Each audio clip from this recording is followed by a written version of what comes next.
Hello guys, कैसे हो? बढ़िया। तो आज के लेक्चर में हम देखने वाले हैं one of the important chapter, you know very well, chemical thermodynamics. कौन सा चैप्टर देखने वाले हैं दोस्तों हम? Chemical thermodynamics. ठीक है। ये जो चैप्टर है ये आपको केमिस्ट्री में भी इम्पोर्टेंट है और फिजिक्स में भी इम्पोर्टेंट रहेगा। तो आपको केमिकल थर्मोडायनामिक कैसे रिकॉल करना है, कैसे रिवाइज करना है, ये आज के लेक्चर में हम देखने वाले हैं।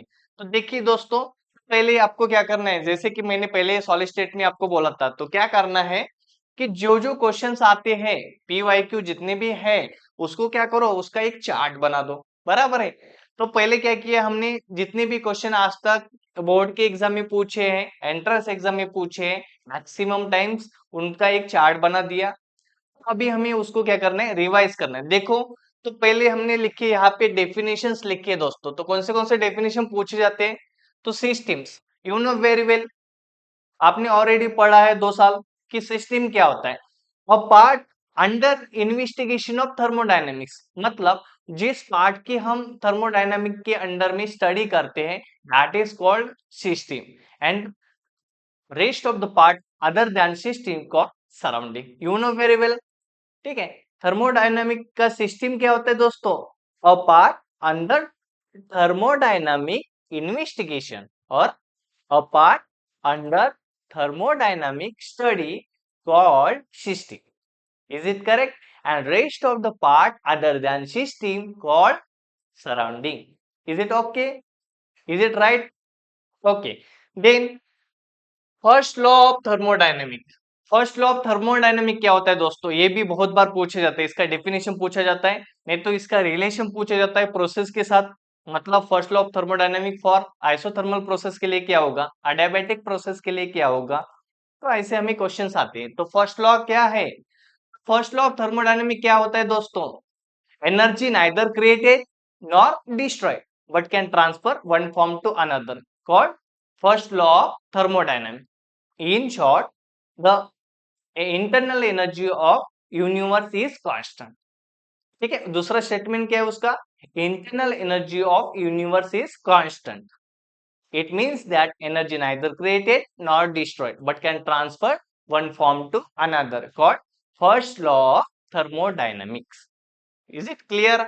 Then we must know about the intensive property and extensive property. दो टाइप के प्रॉपर्टीज होते हैं।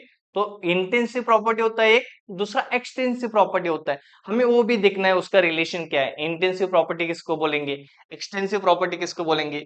बाद में है दोस्तों, क्वेश्चन पूछा जाता है what is mean by state function. State functions क्या होते हैं?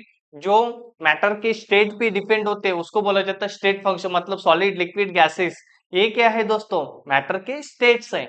और जो अमाउंट, जो स्पेसिस मैटर के स्टेट पे डिपेंड होते हैं उसको बोला जाता है स्टेट फंक्शंस। और बाद में है दोस्तों path function. You know very well, path function कौन से होते हैं? तो कौन से होते हैं? क्यू एंड डब्ल्यू, मतलब वर्क एंड हीट। डब्ल्यू मतलब वर्क एंड क्यू मतलब हीट। हीट वर वर्क, ये दोनों क्या है दोस्तों? पाथ फंक्शन है, जो कि डिपेंड होते हैं पाथ, मतलब हम रूट कौन सा अप्लाई करते हैं। पता है ना आपको? मतलब हमें अमरावती से क्या करना है, नागपुर जाना है। बराबर है। तो आप कौन से रूट से जाते हो, उसके हिसाब से क्या होगा, आपका वर्क होगा। शॉर्टकट जाओगे तो जल्दी पहुंचोगे, थोड़ा लॉन्ग कट जाओगे तो क्या होगा, लॉन्ग टर्न लोगे तो क्या होगा, टाइम लगेगा। इन शॉर्ट, पाथ फंक्शन क्या होता है दोस्तों? डिपेंड होता है। डिपेंड किस पे डिपेंड होता है? आप कौन सा मेथड अप्लाई करते हो, कौन सा रूट अप्लाई करते हैं, उसके बेस पर डिपेंड होता है। Then we must know about the enthalpy of vaporization, enthalpy of fusion, enthalpy of vaporization, enthalpy of atomization, enthalpy of ionization. तो इन शॉर्ट आपको दोस्तों क्या ध्यान में रखना है? वेपराइजेशन तो पता है आपको बच्चों, क्या होता है वेपराइजेशन? सॉलिड क्या होता है बताओ? Liquid convert into vapour, called vaporization. यहाँ पे क्या पूछा है? Enthalpy of vaporization. तो एंथैल्पी ऑफ वेपराइजेशन क्या होगा दोस्तों? Change in enthalpy when liquid convert into vapour that known as enthalpy of vaporization. Is it clear? मतलब आपको वर्ड कौन सा यूज करना है? एंथैल्पी वर्ड यूज करना है। आपको सब्लिमेशन भी पता है दोस्तों, पता है कि नहीं? हाँ पता है, मेरे प्यारे स्टूडेंट को सब पता होता है। तो क्या है सब्लिमेशन, मतलब क्या होता है? Solid direct convert into gas, बराबर है। तो solid direct convert into gas मतलब होता है दोस्तों सब्लिमेशन। अभी हमें पूछा जाता है कि what is mean by enthalpy of sublimation, is it correct? Then enthalpy of sublimation मतलब क्या होगा?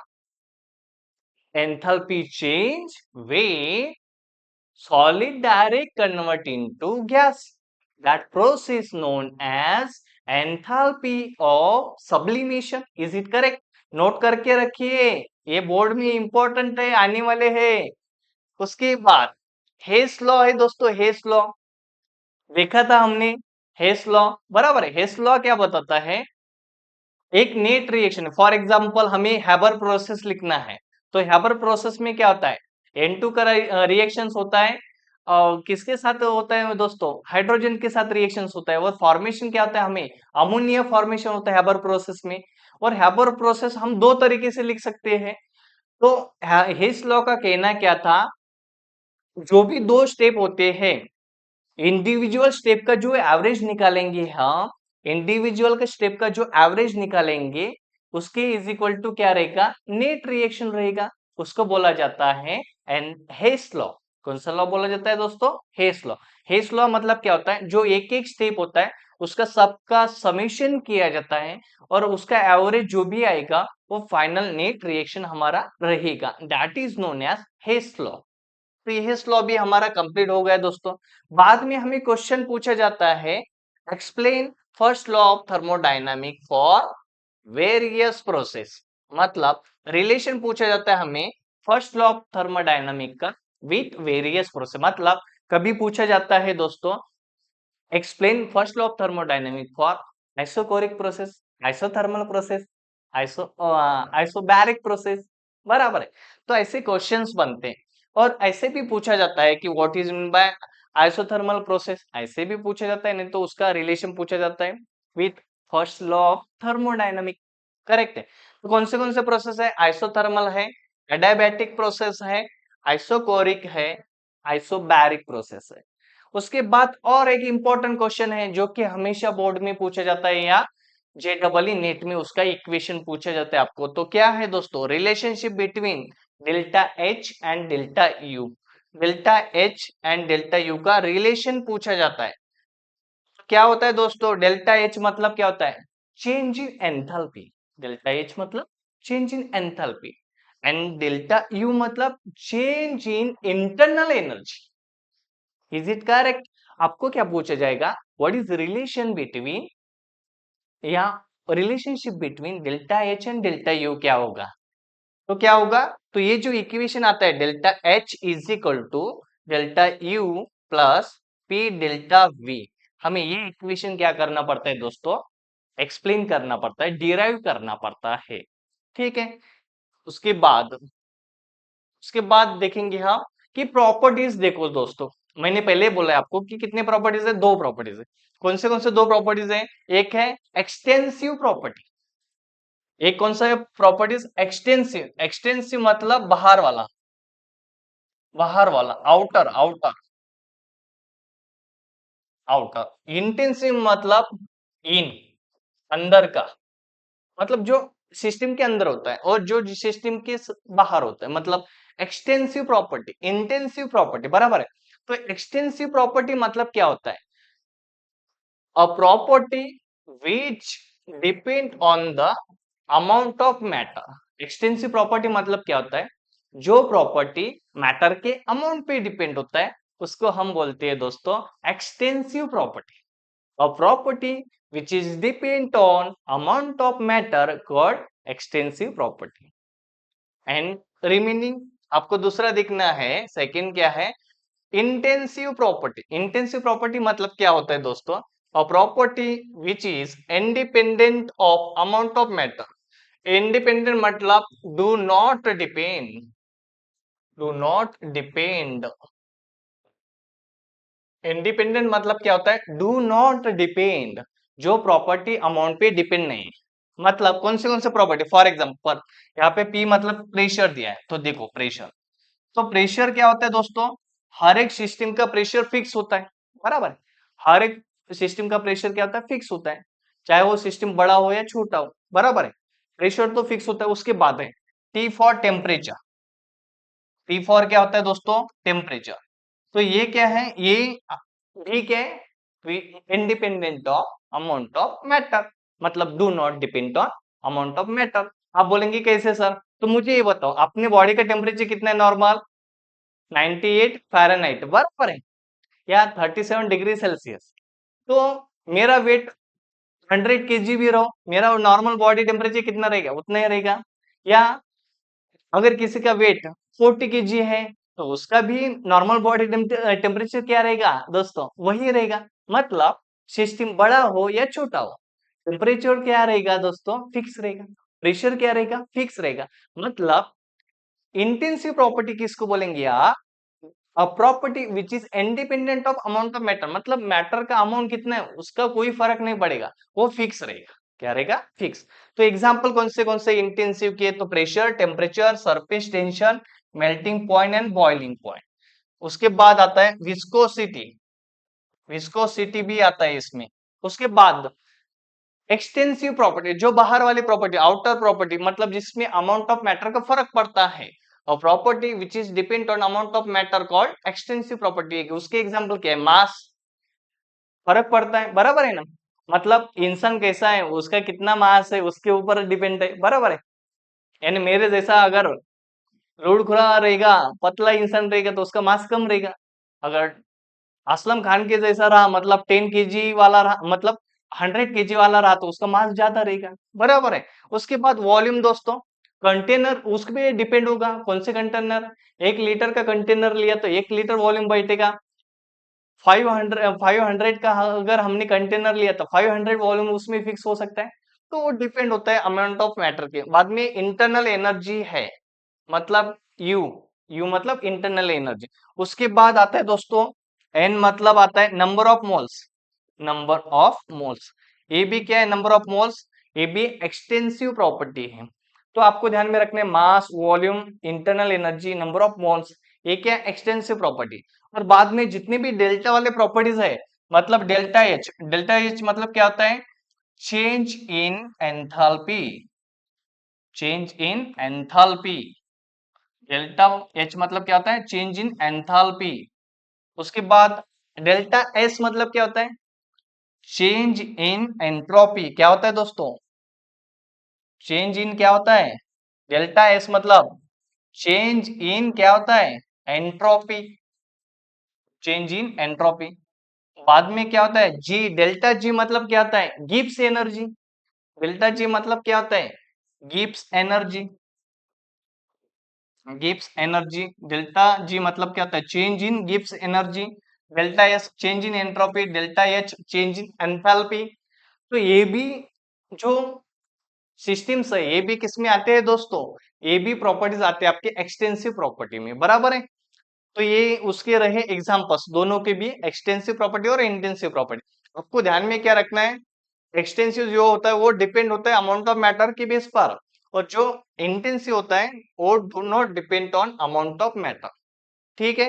उसके बाद उसके बाद हमें क्वेश्चंस आता है दोस्तों, प्रोसेस एंड इट्स टाइप, मतलब प्रोसेस कौन से। तो पहला प्रोसेस है आइसोथर्मल प्रोसेस। कौन सा प्रोसेस है दोस्तों, यहाँ पर आइसोथर्मल प्रोसेस है, बराबर है। तो ये जो आइसोथर्मल प्रोसेस है, इसमें क्या क्या कांस्टेंट होता है, इसमें टेम्परेचर कांस्टेंट होता है, और इसमें और क्या कांस्टेंट होता है, इंटरनल एनर्जी कांस्टेंट होता है। ये टेम्परेचर एंड इंटरनल एनर्जी कैसे होता है दोस्तों, इसमें कांस्टेंट होता है, बराबर है, कांस्टेंट होता है इसमें टेम्परेचर एंड इंटरनल एनर्जी। उसके बाद है दोस्तों हमारे पास आइसोकोरिक प्रोसेस। कोरिक मतलब क्या होता है, कोरिक मतलब होता है वॉल्यूम। कोरिक मतलब क्या होता है दोस्तों, वॉल्यूम। मतलब इसमें क्या होता है, delta V is equal to क्या होता है, जीरो। मतलब वॉल्यूम क्या होता है इसमें, इसमें वॉल्यूम क्या होता है, कांस्टेंट होता है। वॉल्यूम क्या होता है इसमें, कांस्टेंट। बाद में नेक्स्ट है एडियाबेटिक प्रोसेस में क्या होता है दोस्तों, delta Q is equal to क्या होता है, जीरो। मतलब क्या होता है, हीट कांस्टेंट होता है इसमें, हीट क्या होता है, कांस्टेंट, इसमें हीट कांस्टेंट होता है। और उसके बाद है आइसोबैरिक प्रोसेस। आइसोबैरिक, बैरिक मतलब क्या होता है, बार किसका यूनिट है, प्रेशर, है ना। प्रेशर हम किस में कैलकुलेट करते हैं, पास्कल में भी, बार में भी, बराबर है। तो बार किसका यूनिट है, प्रेशर का। तो इसमें क्या होता है, delta P is equal to क्या होता है मेरे प्यारे दोस्तों, pressure. Delta P is equal to zero, मतलब इसमें क्या होता है, कांस्टेंट, प्रेशर कांस्टेंट। इसमें क्या कांस्टेंट है, प्रेशर कांस्टेंट। ये ध्यान में रखना आपको, इसमें प्रेशर कांस्टेंट है। इसमें क्या कांस्टेंट था, कोरिक में वॉल्यूम कांस्टेंट है, वॉल्यूम क्या कांस्टेंट है, वॉल्यूम कांस्टेंट। एडियाबैटिक में क्या है, हीट कांस्टेंट है। और आइसोथर्मल में क्या है, temperature and internal energy constant. इसमें ध्यान में रखना है, delta U is equal to क्या होता है, इंटरनल एनर्जी। इंटरनल क्या होता है दोस्तों, इंटरनल एनर्जी होता है delta U is equal to. तो चेंज इन इंटरनल एनर्जी इसमें क्या होता है, कांस्टेंट होता है। मतलब आपको ये इसको रिवाइज करके जाना है, तो जितने भी प्रोसेस है उसमें क्या क्या कांस्टेंट होता है फ्रॉम सिस्टम टू सराउंडिंग, वो आपको ध्यान में रखना है। ठीक है, तो हमने यहाँ पे देखा है कि आइसोथर्मल प्रोसेस जो है उसमें temperature and internal energy constant होता है। आइसोकोरिक में वॉल्यूम कांस्टेंट होता है।